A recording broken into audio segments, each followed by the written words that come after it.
ఇటు నాగోల్ మూసీ పరివాహక ప్రాంతంలో ఇటు బీఆర్ఎస్ వర్కింగ్ ప్రెసిడెంట్ కేటీఆర్ పర్యటించనున్నారు. ఒక్క ఇల్లు కూల్చకుండా మూసీ చుట్టుపక్కల బీఆర్ఎస్ ప్రభుత్వం చేసిన సుందరీకరణను పరిశీలించనున్నారు. ఇక ఇండ్లు కూల్చకుండా భూములు లాక్కోకుండా తక్కువ ఖర్చుతో మూసీని ఎలా సుందరీకరించవచ్చో ప్రభుత్వానికి తెలియజేయడానికి కేటీఆర్ ఈ పర్యటన చేపట్టారు. మూసీ అభివృద్ధి పేరిట రేవంత్ సర్కారు పేదల ఇండ్లు కూల్చడాన్ని బీఆర్ఎస్ తీవ్రంగా తప్పుపడుతోంది.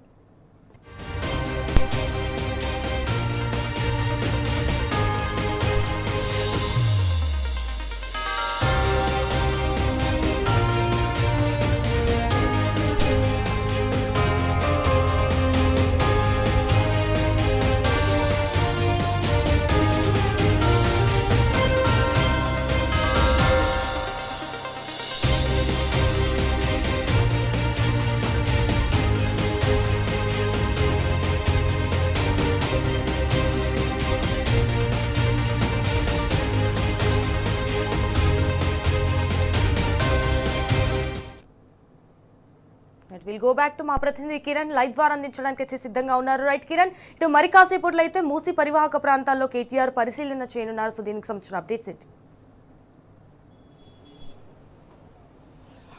మరికాసేపట్లో బీఆర్ఎస్ వర్కింగ్ ప్రెసిడెంట్ కేటీఆర్ తో పాటు మిగతా ముఖ్య నేతలంతా కూడా ఎమ్మెల్యేలు ఎంపీలు కూడా ఏదైతే నాగోల్లో ఉన్నటువంటి ఎస్టీపీని సందర్శించబోతా ఉన్నారు. ఎందుకంటే రాష్ట్ర ప్రభుత్వం కావాలనే ఇటు పేద మధ్యతరగతి కుటుంబాల ఇండ్లపైన పడుతున్నటువంటి పరిస్థితులు కనిపిస్తున్నాయి. మూసీ సుందరీకరణలో భాగంగా అటు గాంధీ సరోవర్ కావచ్చు,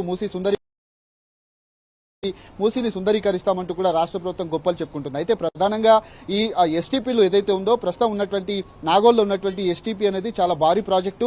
450 కోట్లతో వచ్చేటువంటి మురుగునీటిని అంతటిని కూడా శుద్ధి చేసి మళ్ళీ దీన్ని ఉపయోగించుకునేటువంటి అవకాశం ఉంటుందని కూడా దాదాపు 32 ఎస్టీపీలు నిర్మాణం ఇప్పటికే పూర్తయింది. మరికొన్ని ఎస్టీపీలు కూడా నిర్మాణ దశలో ఉన్నాయి. గత ప్రభుత్వం ఏ ఒక్క ఇంచు భూమి కావచ్చు, ఏ ఒక్క ఇంటిని కూడా టచ్ చేయకుండా ఇలాంటి కార్యక్రమాలు చేపడితే రాష్ట్ర ప్రభుత్వం కావాలనే ఒక కుట్రలో భాగంగా పూర్తి స్థాయిలో పేద మధ్యతరగతి కుటుంబాలపైన వాళ్ళ భూములు ఇండ్లు లాక్కునేటువంటి ప్రయత్నం చేస్తుంది.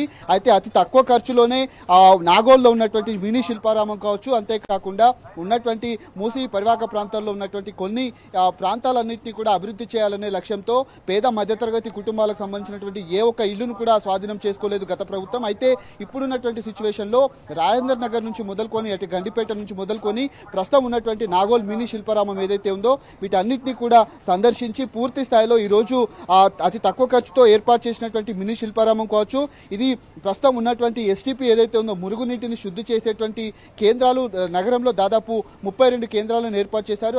మురుగునీటి శుద్ధీకరణకు సంబంధించినటువంటి అంశంలో ఇక్కడ ఏ ఒక్క ఇంటిని కూడా స్వాధీనం చేసుకోలేదు. ఉన్నంత భూమిలోనే అందుబాటులో ఉన్నటువంటి భూమిని మాత్రమే స్వాధీనంలో ఉంచుకొని పూర్తిగా గవర్నమెంట్ చేపట్టారు. ఇవి కూడా సత్ఫలితాలను ఇస్తున్నాయి. కానీ ఇలాంటి ప్రయత్నాలు చేయకపోగా రాష్ట్ర ప్రభుత్వం కేవలం పేద మధ్యతరగతి కుటుంబాలపైన, వాళ్ళ ఇండ్లపైన, అపార్ట్మెంట్లపైన పడుతున్నటువంటి పరిస్థితి మనకు కనిపిస్తుంది. మరి కాసేపట్లోనే ఇక్కడ సందర్శించిన తర్వాత నాగోల్లో ఉన్నటువంటి మినీ శిల్పారామాన్ని సందర్శించి అనంతరం మీడియా సమావేశం నిర్వహించబోతా ఉన్నారు. ఇప్పటికే పార్టీకి సంబంధించినటువంటి ముఖ్య నేతలతో పాటు పార్టీ కార్యకర్తలంతా కూడా నాగోల్లో ఉన్నటువంటి ఎస్టీపీ కార్యాలయానికి ఇటు ఎస్టీపీ వద్దకు చేరుకున్నారు. ఇక్కడ నుంచి నాగోల్ మినీ శిల్పారామం ఏదైతే ఉందో నాడు 5 కోట్ల అక్కడ ఉన్నటువంటి ఓపెన్ జిమ్ కావచ్చు, అంతేకాకుండా అక్కడ పూర్తిగా వాకింగ్ ట్రాక్లతో పాటు చెట్ల పెంపకాలు అవన్నీ కూడా చేపట్టారు. ఆ డిపిఆర్ కూడా సిద్ధమైంది. అక్కడ 100 మీటర్ల వెడల్పుతో అక్కడ రెండు వైపులా రోడ్ల నిర్మాణం చేపట్టి గండిపేట వరకు కూడా ఒక రోడ్డు వేయాలని కూడా గత ప్రభుత్వం భావించింది. కానీ పూర్తిగా 2 సంవత్సరాల నుంచి ఏ ఒక్క పని కూడా ముందుకు జరగనివ్వకుండా అక్కడ ఉన్నటువంటి మెయింటెనెన్స్ పనులు కూడా పూర్తి కాకపోవడంతో తీవ్రంగా అక్కడ పశువులు పెరిగిపోవటం కావచ్చు, అక్కడ ఉన్నటువంటి సిచ్యువేషన్ అంతా కూడా ధ్వంసమైనటువంటి పరిస్థితులు మనకు అనిపిస్తూ ఉన్నాయి. ఇక్కడికి వచ్చిన తర్వాత ఎస్టీపీని సందర్శించి అనంతరం నాగోల్ మునీ శిల్పారామం సందర్శించిన తర్వాత రాష్ట్ర ప్రభుత్వానికి ఒక గట్టి హెచ్చరిక అయితే బీఆర్ఎస్ వర్కింగ్ ప్రెసిడెంట్ చేసేటువంటి అవకాశాలు అయితే కనిపిస్తున్నాయి. ప్రస్తుతం ఆ ఎమ్మెల్యేలతో పాటు మిగతా నేతలంతా కూడా చేరుకున్నారు. ఈ వైపు ఉన్నటువంటి ఏదైతే ఎస్టీపీ ఉందో ఇది 450 కోట్లతో దీన్ని గవర్నమెంట్ భూమిలోనే, ప్రభుత్వ భూమిలోనే వీటన్నిటినీ కూడా ఏర్పాటు చేశారు. ఆ మురుగునీరు శుద్ధీకరణకు సంబంధించినటువంటి మూసీ నది వరద ఇదంతా కూడా దీన్ని శుద్ధి చేసేటువంటి పనులు ఇక్కడ చేపడతా ఉన్నారు.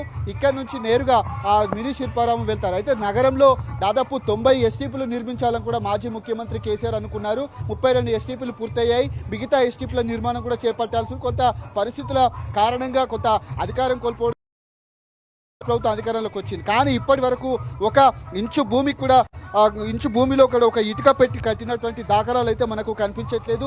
ఈ ప్రాజెక్ట్ అంతా కూడా కేవలం అతి తక్కువ ఖర్చుతోటే ఉన్నటువంటి భూమిలోనే ఏ ఒక్కరి భూమి స్వాధీనం చేసుకోకుండా ప్రభుత్వ భూమిలోనే వీటన్నిటిని కూడా స్వాధీనం చేసుకున్నటువంటి అవకాశం అయితే మనకు కనిపిస్తుంది. పూర్తి స్థాయిలో ఎక్కడికక్కడ ఈ నిర్మాణాలకు సంబంధించి కావచ్చు, మినీ శిల్పారామం కావచ్చు. ఎందుకంటే మినీ శిల్పారామం అనేది కేవలం ఒక 5 కోట్లలో మాత్రమే వీటన్నిటిని కూడా కట్టడం జరిగింది. అందులో భాగంగానే దాన్ని ఏ విధంగా అభివృద్ధి చేశారు, రాష్ట్ర ప్రభుత్వం ఇప్పుడు కాంగ్రెస్ ప్రభుత్వం చేసినటువంటి కుట్రలు ఏంటి అనే దానిపైన నేరుగా ప్రజలకు తెలియజేసే విధంగా తన కార్యాచరణ కూడా ఈరోజు ఉంది. అయితే మరి కాసేపట్లోనే బీఆర్ఎస్ వర్కింగ్ ప్రెసిడెంట్ ఇక్కడికి చేరుకుంటారు. తర్వాత మినీ శిల్పారామంని సందర్శించిన తర్వాత మీడియా ముఖంగా ఇటు రాష్ట్ర ప్రభుత్వానికి ఒక గట్టి హెచ్చరికలు అయితే చేయబోతాం. Right, thank you for the updates Kiran.